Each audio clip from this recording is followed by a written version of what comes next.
menjadi seorang koruptor sebagai pertanggungjawaban moral. Saya mau minta klarifikasi. Ini tanggung jawab siapa? Bapak malu nggak sih? Apakah saya dengar permintaan maaf yang benar?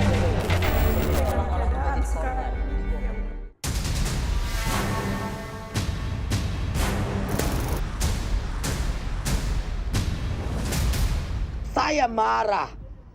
Kalau Pak Bishop saya tanya saya mau apa? Kalau saya suruh menyelamatkan pilot saya sendiri, saya akan minta bom sama TNI. Saya bom semua sendiri, saya marah. Amarah Susi Pujiastuti pecah. Susi murka karena kelompok kriminal bersenjata pimpinan Egyanus Kogoya menembaki sejumlah anggota TNI yang datang untuk mengawal negosiasi damai pembebasan pilot Susi Air, Kapten Philip Mertens. Sebelumnya Kapten Philip membawa 5 penumpang dengan pesawat Susi Air dan mendarat di Bandara Paro, Kabupaten Nduga, Papua Pegunungan pada 7 Februari lalu.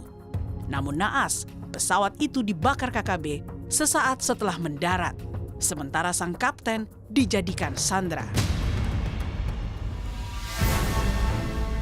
24 April 2023 atau 2 bulan dalam penyanderaan, pihak KKB pun merilis video Kapten Philip yang mengatakan dirinya dalam kondisi sehat.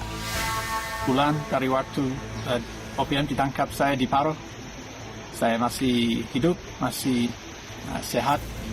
Saya makan yang baik, minum yang baik.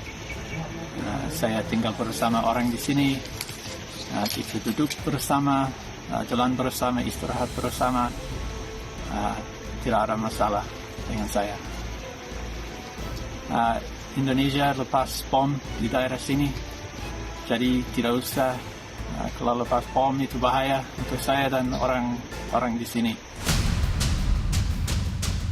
Susi menyebut Kapten Philip merupakan salah satu pilot terbaik Susi Air. Ia pun membantah keras rumor jika sang pilot asal Selandia Baru itu adalah bagian dari KKB Egyanus Kogoya. Dia menikah dengan orang Pangandaran. Dulu ibu istrinya juga bekerja di perusahaan perikanan saya zaman berapa puluh tahun yang lalu. Nah, beredar rumor bahwa apa katanya itu sangat tidak benar yang mengatakan bahwa mungkin Phil Mertens bersama dengan OPM atau apa. Tidak ada, karena dia adalah seorang bapak rumah tangga. Saya kenal pribadi dengan keluarga istrinya. Hampir 20 tahun sudah maskapai Susi Air menjelajahi bumi cendrawasih. Tak hanya sebagai alat transportasi warga, Susi Air kerap membantu pendistribusian logistik pangan hingga kesehatan ke wilayah pedalaman Papua. Maka tak heran jika amarah Susi pecah kala upaya negosiasi damai untuk pembebasan sang pilot justru dibalas dengan perbuatan biadab para penyandera. Apa dosa saya? Apa salah saya? Saya marah sekali.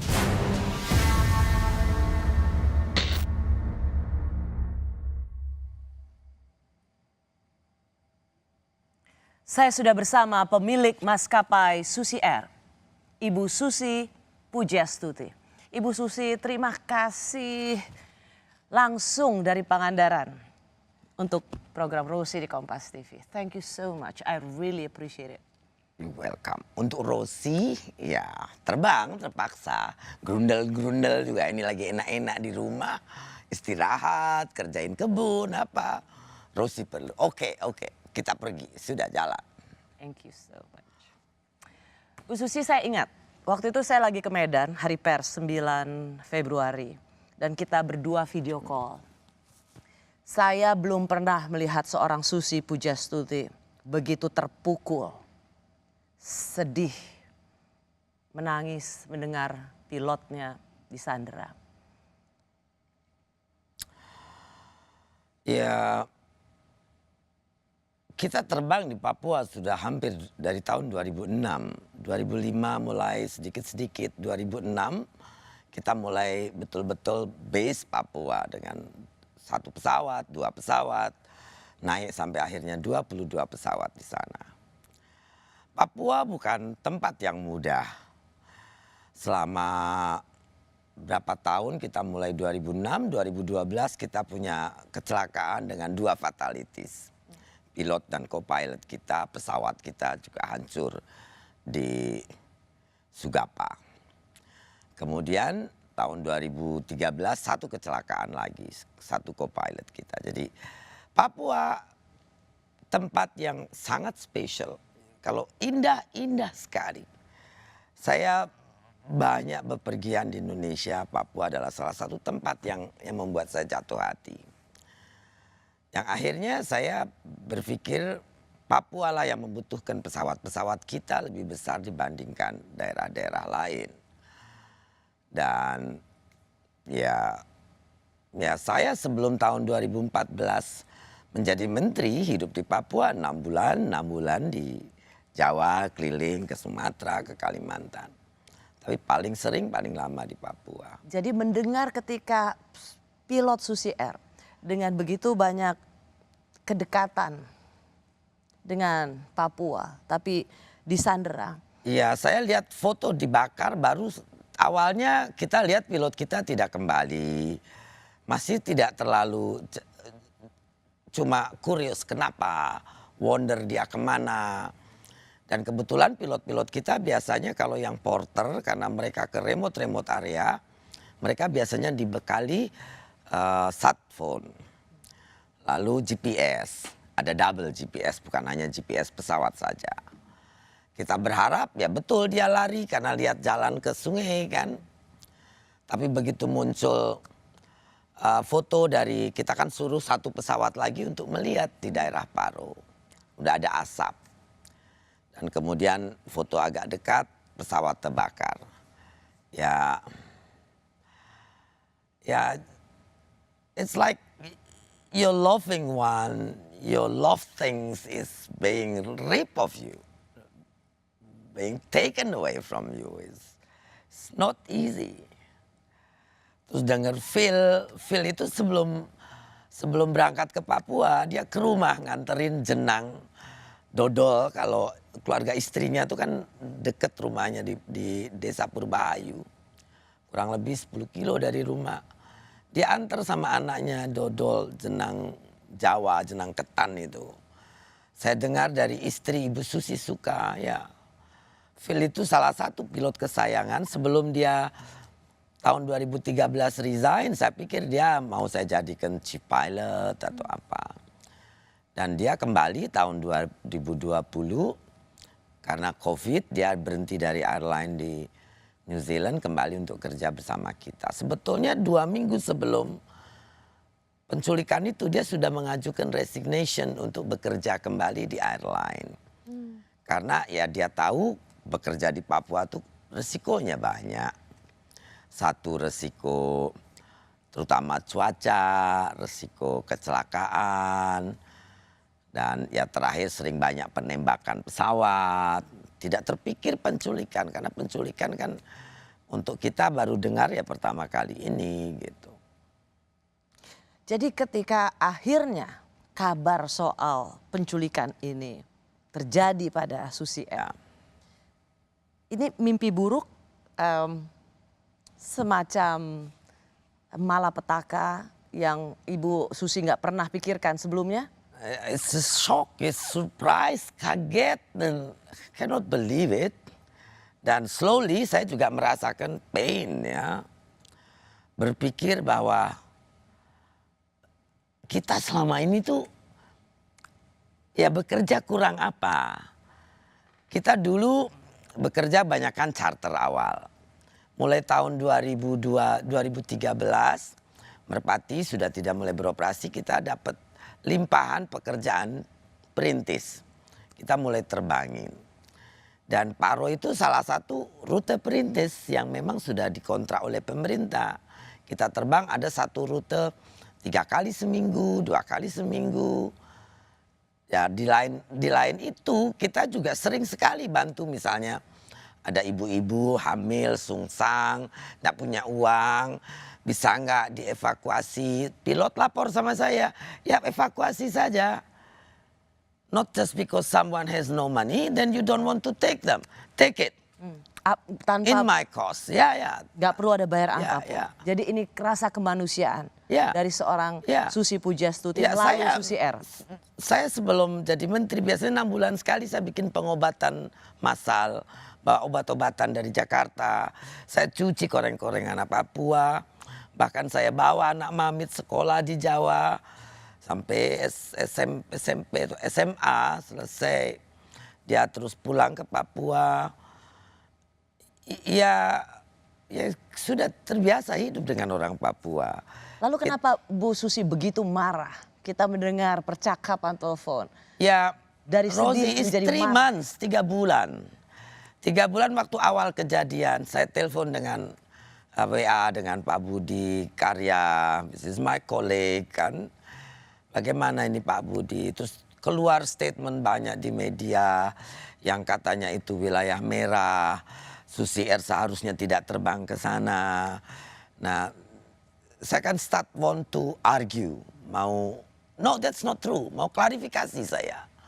But ya Pak Menhub bilang sudah sabar. Jangan salahkan siapa-siapa. Kita semua akan tangani masalah ini dengan baik. Pokoknya sabar.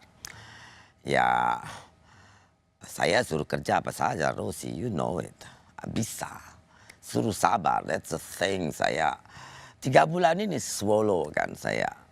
Saya telan. Waktu press conference juga saya mencoba decent, tidak ngamuk. So, and then tiba-tiba Bishop Joshua telepon saya.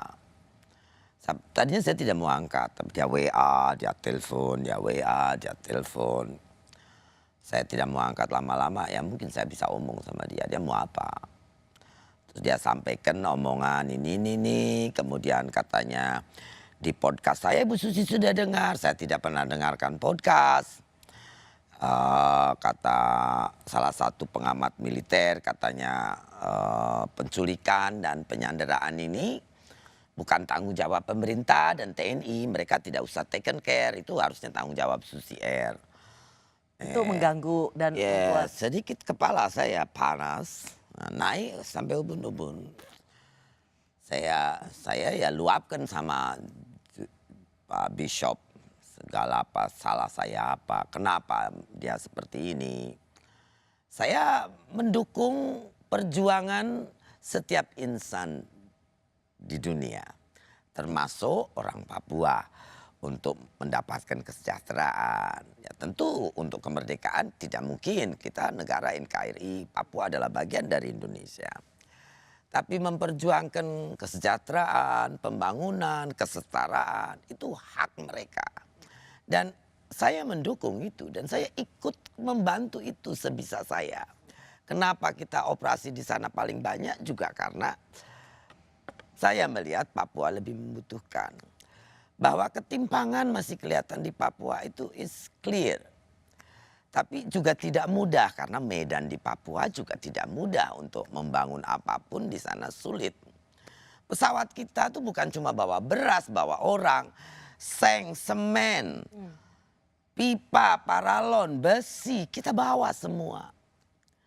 Di pegunungan itu kalau ada rumah dari seng, ada sendal capit, apa semua itu kita ya. Salah satunya ya pesawat kita yang bawa. Jadi itu logistik untuk seluruh kehidupan masyarakat Papua, ya, satu terutama di pesawat dalam seperti pedalaman. Porter bisa bawa 900 kilogram. Yang ingin saya tanyakan adalah yang begitu banyak menjadi perhatian banyak orang, Bu Susi, adalah kemarahan seorang Susi Pujastuti. Dan sebenarnya sebuah kalimat yang sangat punchline adalah, saya mau apa kalau saya suruh menyelamatkan pilot saya sendiri, saya akan minta bom sama TNI. Saya bom semua sendiri, saya marah. Ya Rosie tahu saya, kenal saya, you know when I have to deal with things kan. It's dengar seperti itu, kemudian ada orang yang menyalahkan dan itu semua harus jadi tanggung jawab kita. Don't you see the pain and the loss that we had? How can somebody blame me like that? Kan seperti itu toh. Terus kemudian saya dengar seperti itu dari Bishop, bahkan ada podcastnya. Saya jadi ingat dulu saya waktu jadi menteri nenggelamin kapal, orang yang sama juga bilang saya melanggar hukum internasional. Saya bisa diseret ke Mahkamah Internasional. Jadi, so it's the same thing. Hal yang sama going on your mind. Dan selama 3 bulan saya shut my mouth.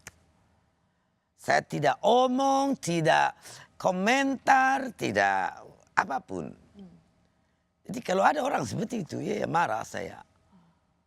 Nah, lebih marah lagi setelah kejadian penembakan TNI di Dorakma.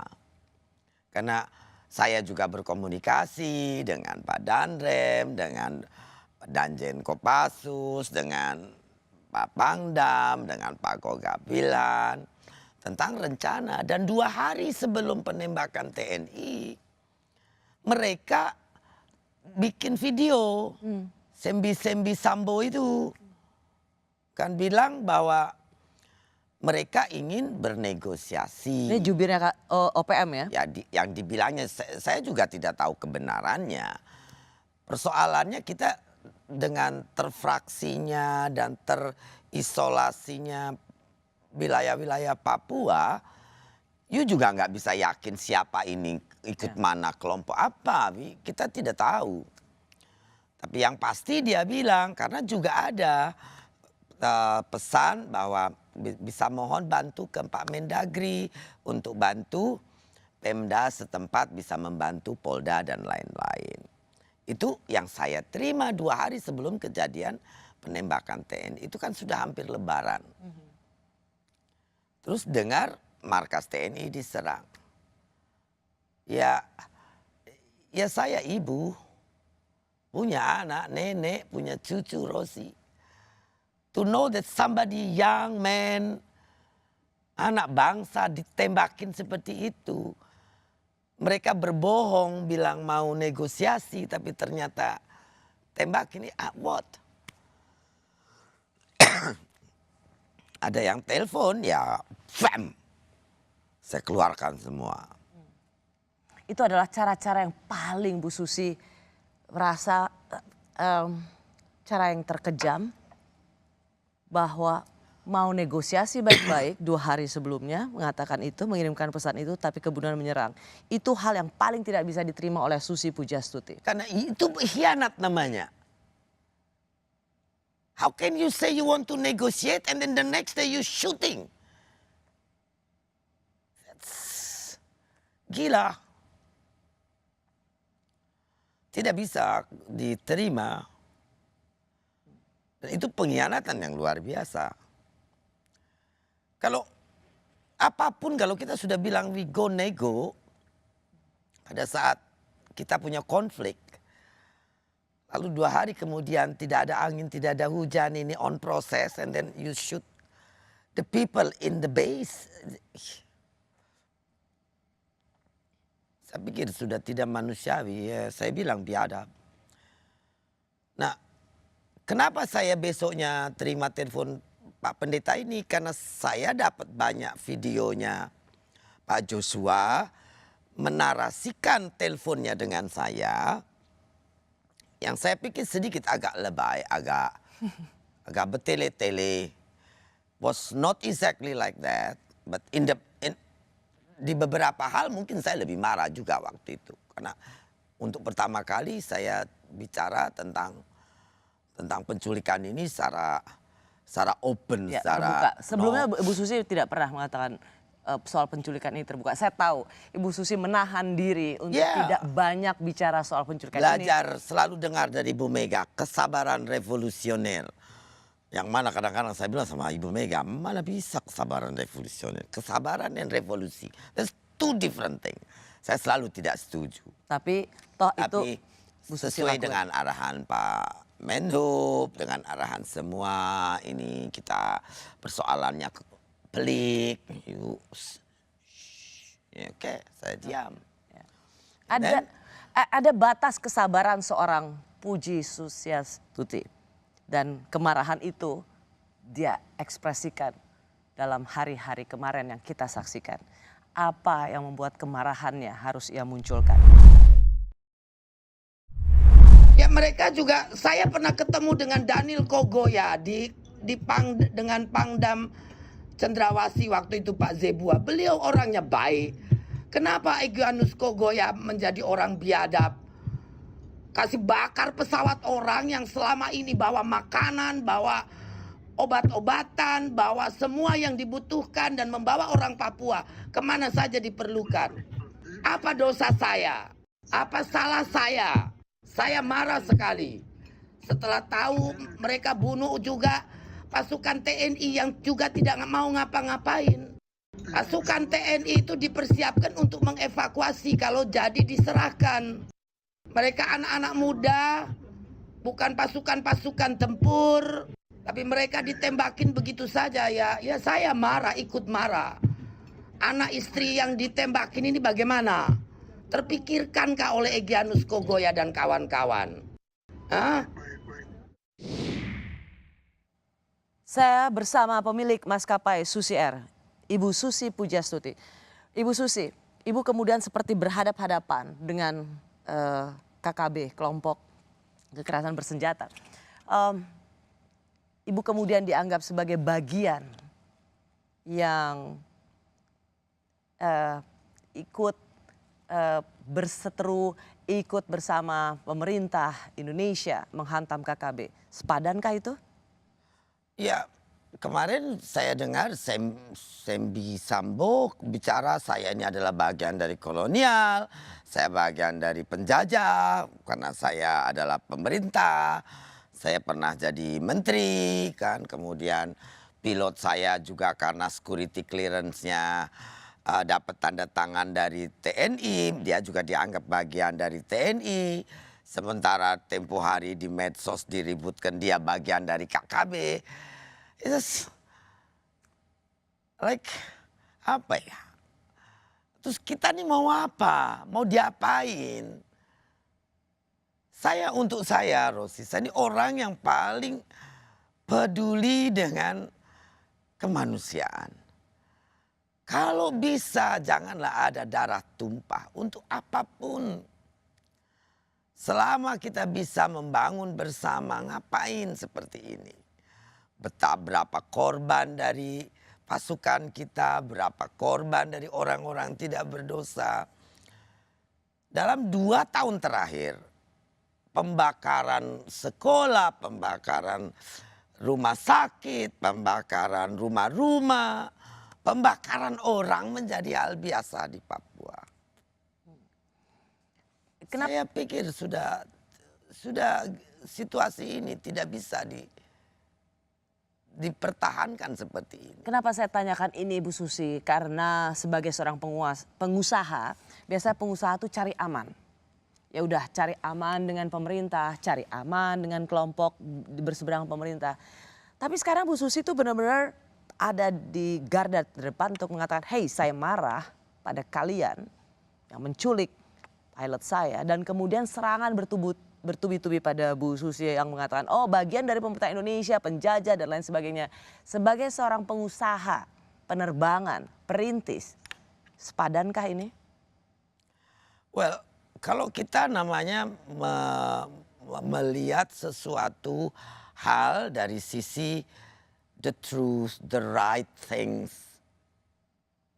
Truth can be not the right things. Tapi kita dalam dunia usaha, dunia pekerjaan, profesionalisme, kita harus bicara kebenaran. Yang benar. Bukan sekedar kebenaran, but you do the right things. Mengerjakan yang betul. Ya kalau kita bekerja seperti sekarang ini, pilot kita juga. Sekarang pilot-pilot Indonesia kita hampir semuanya tidak mau dikirim untuk terbang di Papua. Karena resikonya terlalu besar. Karena resikonya terlalu besar. Melihat ada penculikan seperti ini. Dulu mereka tantangannya hanya cuaca dan ketelitian dan juga maintenance yang baik. Itu tantangan yang paling utama dulu. Sekarang ada hal yang tidak terduga. Bisa saja kita baru landing ada tembak menembak. Bisa aja baru landing ada pembakaran di sana sini. Dan yang terakhir terjadi, pilot kita disandera, pesawat kita dibakar. Pilot porter kita sudah dari 9 orang, 4 orang sudah resign. Otomatis mengurangi penerbangan yang bisa kita lakukan di Papua. 2 bulan lalu kita mungkin ada 20 sampai 25 flight tidak terbang per hari. Sekarang sudah mulai membaik, tapi masih 11 sampai 13 flight juga kita tidak bisa terbangin karena rute itu tidak kita anggap tidak aman. Dan semakin banyak beban kita to think over untuk dipikirkan dan untuk dikalkulasi kembali. Ya orang bilang ya pesawat ada asuransi, benar. Tetapi begitu ada kecelakaan seperti ini, premium untuk tahun depan 2 kali lipat, sama saja bohong. Dan ini kan di luar kalkulasi kita, hal-hal seperti ini. Dan yang untuk saya adalah korban jiwa yang terus-menerus ada. Dulu saya ke Wamena, cantik tempatnya, indah. 2020 saya ke Wamena, kios yang terbakar banyak sekali. Saya dengar dibakar oleh KKB. Saya tidak pernah tahu dan tidak pernah melihat langsung mereka itu seperti apa. Karena we don't know it. Tapi melihat bekas kebakaran, bekas apa yang mereka lakukan. Orang-orang dibakar, ya, saya pikir sudah tidak masuk akal lagi to tolerate. Ya, ini pertanyaan saya sebenarnya sumbernya seperti ini, Bu. Gak ada pengusaha yang seberani. Karena gini, pilotnya ibu ini lagi disandera sama KKB. Sama kelompok yang mengatasnamakan dirinya. Kelompok yang ingin berpisah dari Indonesia. Tapi kemudian ibu dengan sangat beraninya mengatakan, kenapa Egyanus Kogoya menjadi orang biadab yang dianggap sebagai pentolannya Papua Merdeka. Biasanya pengusaha nggak mau langsung berhadapan seperti ini. Ya Rosi, 3 bulan saya diam. Saya tidak bicara, tidak berkomentar, tidak ngomong apapun. That's not my character. Dan saya bekerja banyak di Papua. 70 sampai 90 flight happening. Yap, airline lain ada. Missionaries ada. Tapi tetap yang paling banyak terbang dan masuk ke paling-paling remote area adalah penerbangan kita. Jadi saya tahu apa yang hilang di sana untuk masyarakat.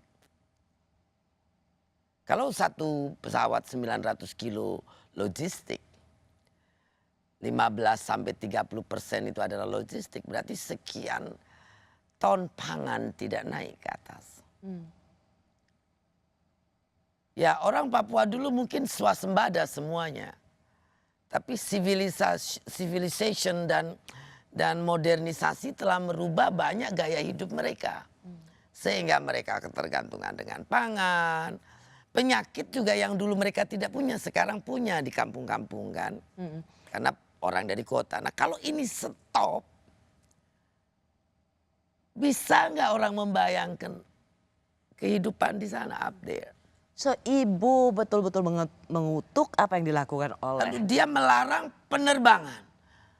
Melarang, bahkan Sambo menjawab rekaman telepon saya dengan pendeta. Malah bilang, ya tidak apa-apa sekolah dibakar. Tidak apa-apa rumah sakit dibakar. Oh ini si juru bicara OPM ya, itu kan? Membalas rekaman saya. Yang tadinya maksud saya rekam supaya kalau nanti ada narasi tentang percakapan telepon kami, itu tidak seperti yang Pak Joshua bilang kan sedikit agak, untuk saya pikir agak lebay, terlalu over, more than, not exactly gitu loh. Saya tidak mau itu ada narasi berbeda, saya taping, so I make sure apa yang nanti dibicarain sama. Kemarahan ibu dapat dipandang konteksnya seperti apa. Tetapi ketika juru bicara itu mengatakan nggak apa-apa dibakar, nggak apa-apa itu malah mungkin membuat ibu melihat bahwa apa yang dilakukan oleh ya, kelompok. Saya pikir kita dealing dengan orang-orang yang has no nggak punya human sense, nggak punya humanity sense, nggak punya kepekaan kemanusiaan, tidak ada. Ya apa? Hakiki kita sebagai manusia, it's become manusiawi. Itu yang membedakan kita sebagai primate tertinggi. Kita ini kan primata yang tertinggi, lebih tinggi dari simpanse, dari gorila. What makes it different? Ya, intuisi dan juga feelings So Ibu Susi, of humanity. Ibu begitu marahnya dan kemudian sekarang berhadapan-hadapan dengan OPM atau kelompok kekerasan bersenjata yang ingin merdeka di Papua, itu ingin mengatakan kalau lu ingin merdeka, ya nggak usah mengorbankan pilot atau masyarakat yang sebenarnya sedang melakukan perbuatan kemanusiaan di Papua. Itu biadab. Ya, memperjuangkan kebebasan, memperjuangkan humanity, kemanusiaan. Tapi Anda ambil, Anda rampas kebebasan orang lain. Anda lakukan hal-hal yang tidak manusiawi. Bagaimana? Anda katanya memperjuangkan kemerdekaan. Anda memperjuangkan kemanusiaan. Lalu Anda membunuh, Anda menyandera. Doesn't make sense untuk saya, Rosi. Saya tidak berhadapan dengan apapun, dengan siapapun. Tapi saya berhadapan dengan people that know humanity. Itu saya akan lawan. Saya akan bicara bahwa itu tidak benar. So seorang Susi Pujastuti berani langsung berhadapan dengan OPM atau KKB. Whatever name OPM, KKB, whatever. If you are doing things yang tidak berperi kemanusiaan, merampas kemerdekaan orang, ya kita bisa hanya berteriak. Itu tidak pantas, itu tidak patut, itu kejam, itu biadab. Dan bikin saya marah. Bahwa saya hopeless, tidak punya apapun untuk melawan. Hanya dengan omong saja saya bisa melawan. Ya that's it. Ya saya berharap dengan kejadian seperti ini, ya kita semestinya apa ya? Ya utamakan pembangunan Papua. Itu sangat penting karena ketimpangan dan apa mungkin menyebabkan juga perasaan kecemburuan masyarakat di sana. Good governance yang baik, korupsi yang tinggi juga harus diberantas karena itu penyebab ketimpangan. Penyebab orang jadi tidak puas karena yang banyak uang, yang kaya, yang miskin. Dan ya memang mau tidak mau kita harus akui di Papua itu terasa sekali. Dan ini adalah PR kita semua. PR pemerintah pusat, PR pemerintah daerah, kita sebagai pengusaha, anak bangsa, PNS, TNI, Polri harus bahu-membahu. Oke Bu Susi, saya bisa kemudian memahami kemarahan Bu Susi. Meskipun pada saat pertama saya lihat, berani banget. Karena kemudian seorang Susi Pujastuti banyak diserang, yaitu pesawatnya dibakar, pilotnya disandera. Tapi sempat beredar isu sang pilot itu adalah pendukung KKB. Apa yang sebenarnya menjadi inti persoalan dan apa kata Bu Susi?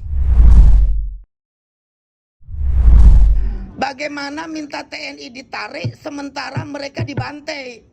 Kan tidak mungkin pendeta Phil atau Pak Bishop, nggak mungkin toh. Ingin komunikasi, ingin negosiasi. 2 hari kemudian mereka bantai TNI. Bagaimana? Saya tidak habis pikir. Saya bantu anak-anak di Mamit, di Karubaga, di semua tempat saya bisa bantu. Saya cuci luka anak-anak. Saya sekolahkan anak-anak Papua. Kenapa pesawat saya dibakar, pilot saya diculik? Apa? Apa kejahatan saya sehingga mereka jahati saya seperti ini? Lalu kemudian tiba-tiba mereka mau negosiasi dengan TNI dan Polda. Saya sudah senang. Terus kemudian 2 hari kemudian ditembakinya TNI yang ada di Durakma. Itu kan apa? Katanya mau negosiasi tapi kalian bunuh putra-putra bangsa. Saya jadi lebih marah lagi. Mau diambil apa? Sementara orang lain yang cari untung saja di Papua, kalian biarkan. Masih bersama saya pemilik dan perintis maskapai Susi Air, Ibu Susi Pujastuti. Ibu Susi, banyak yang kemudian menuding bahwa penyanderaan ini adalah penyanderaan. Karena dilihat dari fotonya, kalau kita lihat banyak yang kemudian punya impresi mengatakan, jangan-jangan ini bukan genuinely disandera, tapi sandera-sanderaan. Ya, awal saya pikir itu orang ya ngomong seenaknya saja, tapi getting lately makin banyak. Nah, ternyata tapi dicek akun-akun itu kan banyak yang tidak valid juga di medsos kan, akun-akun Boots, akun-akun Baza. So, ya saya pikir sudah tidak apa-apa, tapi kalau dituduhnya dengan gesternya Phil ya namanya orang disandera. Dia disuruh telanjang nari-nari juga pasti dikerjain. Ya, namanya orang lagi di dalam sandera, apapun harus dilakukan. Dia sendirian di sana, they will do anything kan. Kepada dia kalau dia tidak nuruti itu. Tapi ya ujungnya kan terkatakan juga setelah saya bicara dengan pendeta Phil Erari, kan ada balasan dari Sembi Sambo. Dia menuduh pilot juga bagian dari tentara kita. Nah itu yang saya bilang. Jadi ya. Di sini dibilang pilotnya bagian dari KKB bilang pilotnya adalah bagian dari TNI. Ibu di tengah-tengah, tergencet. Ya, so ya untuk saya sekarang ya. Yang penting kalau KKB atau OPM atau whatever organization they name themselves, I don't care. Mau namain apa saja silahkan. Mereka harus bebaskan dan kembalikan Phil sehat tanpa syarat. Itu adalah jalan negosiasi yang benar. Kembali ke pemerintah membangun Papua sama-sama. Itu saya pikir akan lebih terpuji untuk mereka. Bu Susi. Nggak mungkin kalau usul pendeta Phil kan TNI suruh tarik pasukannya. Sementara dia kan masih harus menjaga keamanan di Papua. Pilot kita juga masih disandera. Kan tidak mungkin, apalagi sejak kejadian kemarin. Markas TNI ditembaki. Apa mereka suruh tarik pasukan? Kan tidak mungkin. Jadi ya kalau kita mau negosiasi, ya negosiasi. Bukan bersyarat begitu. Saya cuma mohon demi keberlanjutan kehidupan di Papua, kecukupan logistik di Papua untuk masyarakat Papua. Demi kebaikan semua, bebaskan Phil tanpa syarat dan mereka duduk berunding atau apa dengan pemerintah. Kita bukan bagian dari itu ya, dia yang harus bicara. Tapi memang saya ya ikut bicara di sini melihat pembangunan di Papua jauh dari merata. Ini yang harus segera dibereskan.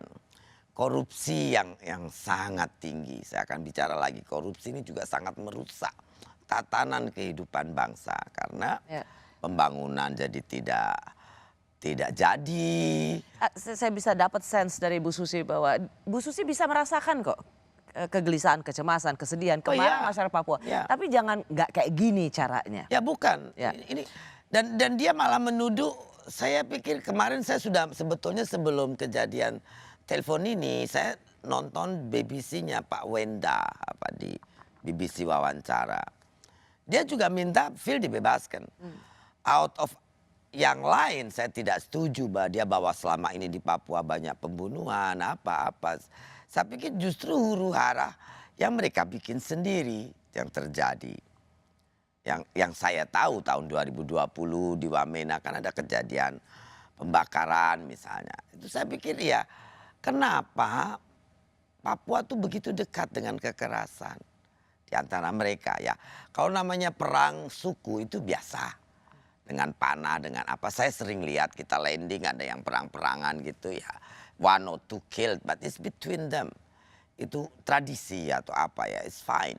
Tapi kalau sudah melibatkan civilian, apalagi orang luar, pendatang, yang saya dengar bahkan beredar video-video kekerasan terhadap para pekerja yang sedang membangun tower dan lain-lain, itu sih saya pikir sudah is out of mind, sudah tidak masuk akal dan gila menurut saya. Tidak pantas untuk kita juga mestinya membuat sensor untuk tidak mengedarkan itu. Oke. Video-video seperti itu. Ya, itu banyak sekali disebarkan di sosial media. Berikutnya Ibu Susi, saya ingin bertanya pada Ibu Susi what next? Karena akibat penyanderaan sang pilot, penerbangan Susi Air dihentikan.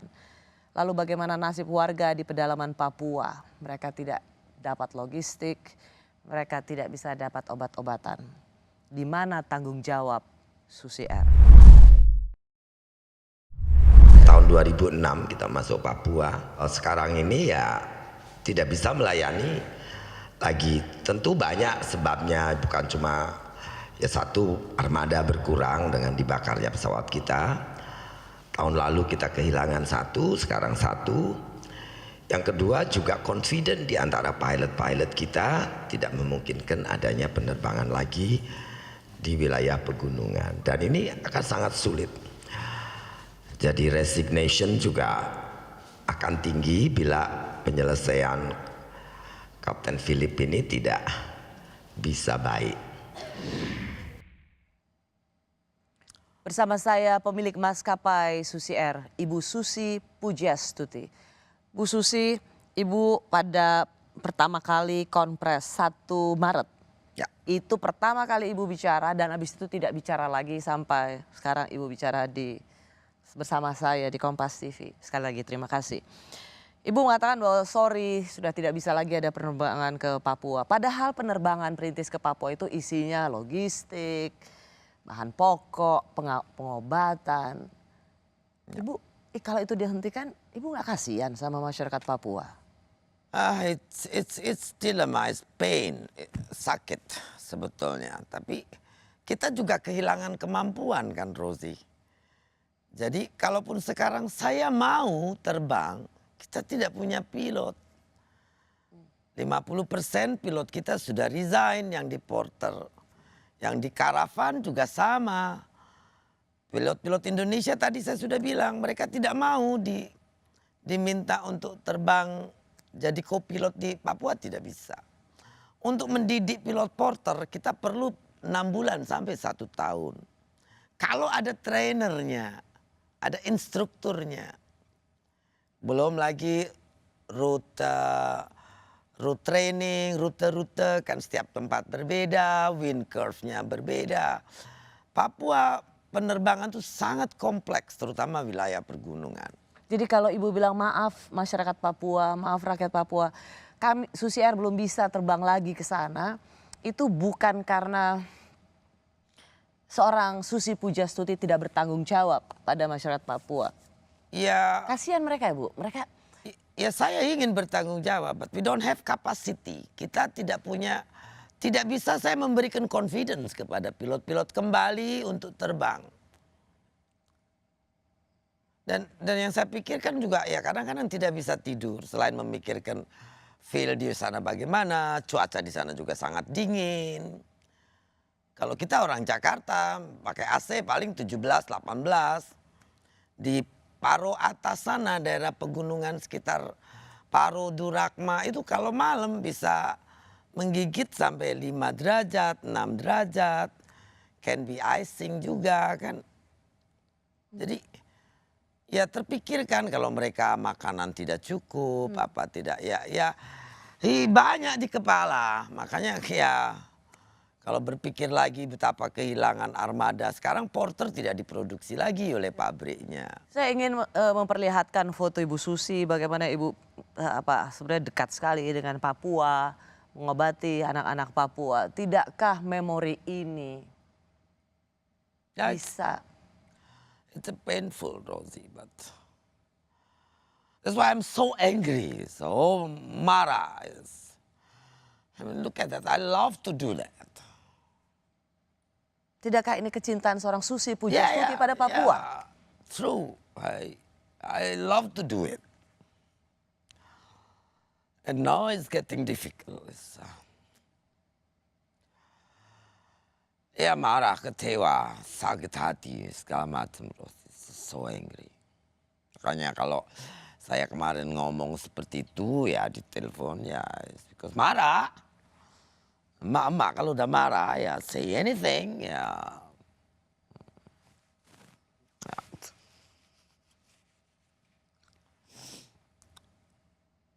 They're lovely kids. Anak-anak tuh kayak kemarin dapat video pilot kita dikasih ayam sama orang sana juga. Tapi ya untuk kembali pulih need time. Kalaupun ada pilotnya kita training kembali. Nah, mungkin 6 bulan sampai 1 tahun. Pesawatnya juga sudah berkurang. Dan ya saya tidak tahu yang menggantikan porter tuh karavan tidak bisa. Kalau yang tempat itu cuma bisa masuk porter, karavan tidak bisa masuk.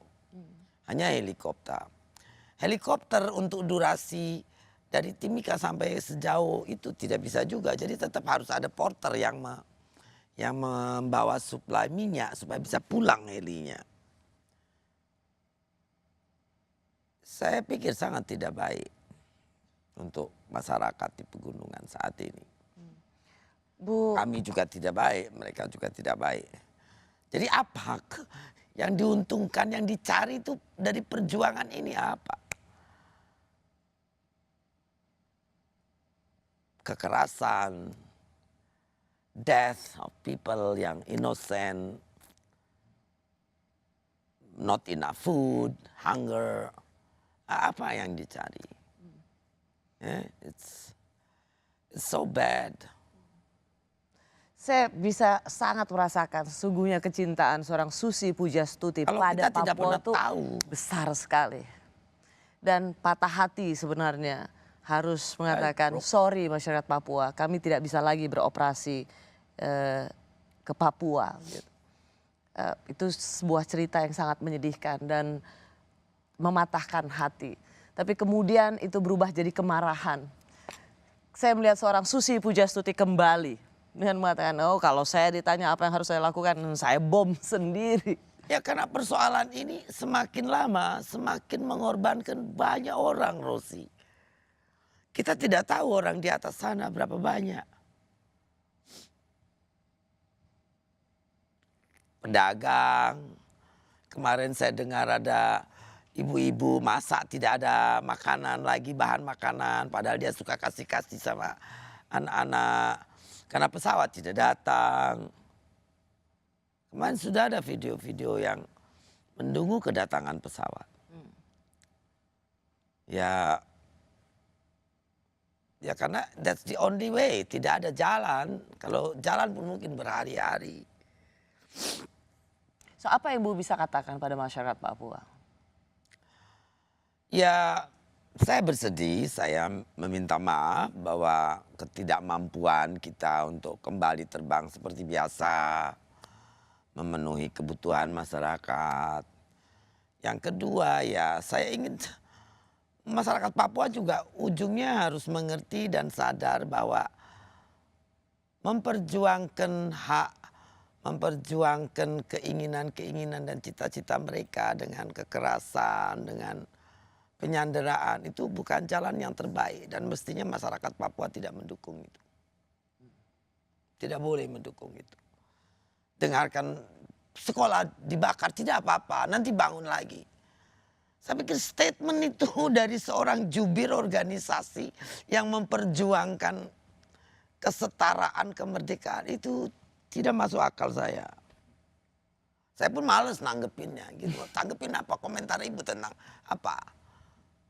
Orang yang tidak apa-apa sekolah dibakar.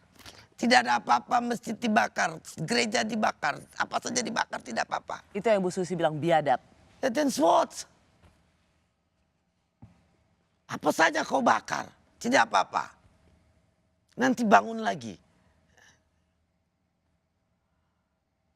Kau pikir waras nggak coba? Tidak masuk akal, gila.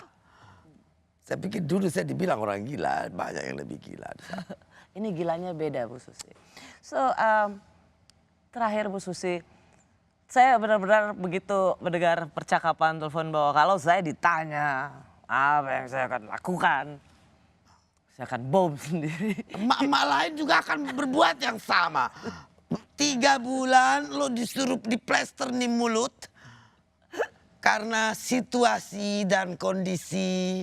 Karena ya timur ini harus begini, harus begini. Tutup mulut 3 bulan. Nggak ada deh ya tuh ya. Enough is enough. Ada yang telepon ya, saya bilang kamu tanya saya apa. Udah gitu disalahin lagi, itu harus tanggung jawab kita. Jadi ini kemarahan apa? Kemarahan mama gitu? Ya kemarahan mama lah. Ya Susi selalu begitu. Saya pikir mama lain juga di posisi saya. You di posisi saya seperti apa? Saya di posisi Bu Susi, tapi mungkin saya nggak seberani itu.